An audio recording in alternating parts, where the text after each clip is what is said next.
కాపు ఉద్యమాన్ని కేవలం శాంతి భద్రతల సమస్యగానే చూడవద్దని జనసేన అధినేత పవన్ కళ్యాణ్ ప్రభుత్వాన్ని కోరారు. ముద్రగడ శాంతియుతంగా పాదయాత్ర చేస్తానంటే అనుమతి ఇవ్వచ్చని అభిప్రాయపడ్డారు. కాపులను బీసీల్లో చేర్చడమనేది సున్నితమైన అంశమన్న ఆయన ఇలాంటి వాటిని నిరంతరం పరిష్కరించేందుకు కృషి చేయాలన్నారు.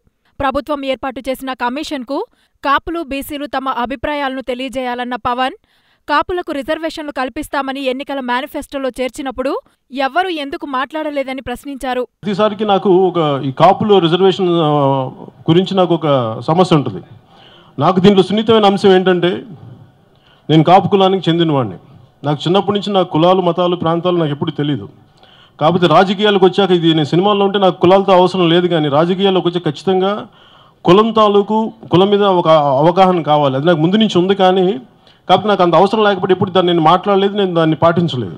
కాకపోతే ఇప్పుడు ఈ సున్నితమైన ఒక పొలిటికల్ పార్టీగా దీన్ని వచ్చాక దీని గురించి మాట్లాడాల్సిన అవసరం అయితే ఉంది. నా ఉద్దేశం ఈ కాపుల రిజర్వేషన్కి ఏంటంటే, ఇది డిమాండ్ కొన్ని దశాబ్దాలుగా ఉన్నప్పుడు దాన్ని నిరంతరంగా ఎక్కడా కూడా బ్రేక్ లేకుండా అది ఎక్కడంటే ఏదైనా ఒక సమస్య ఉన్నప్పుడు దాన్ని ఎక్కడ బ్రేక్స్ లేకుండా మధ్యలో కొన్ని రోజులు ఆపేసి ఇలా కాకుండా నిరంతరంగా చేస్తుండాల్సింది. మధ్యలో అది ఎందుకు బ్రేక్ వచ్చింది కాంగ్రెస్ గవర్నమెంట్ ఉన్నప్పుడు అన్నది నాకు ఒక ఆలోచన ఉంది.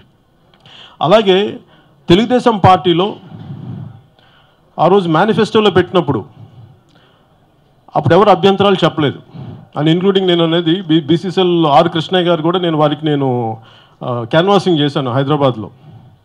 మరి ఎమ్మెల్యే కూడా గెలుపొందారు. నేనేంటంటే అలాంటి ఇప్పుడు రిజర్వేషన్ మేనిఫెస్టోలో పెట్టినప్పుడు అప్పుడు లేని సమస్యలు ఇప్పుడు ఎందుకు వచ్చినాయి, దాని గురించి కూడా అందరూ మనస్ఫూర్తిగా బయటికి రావాలి.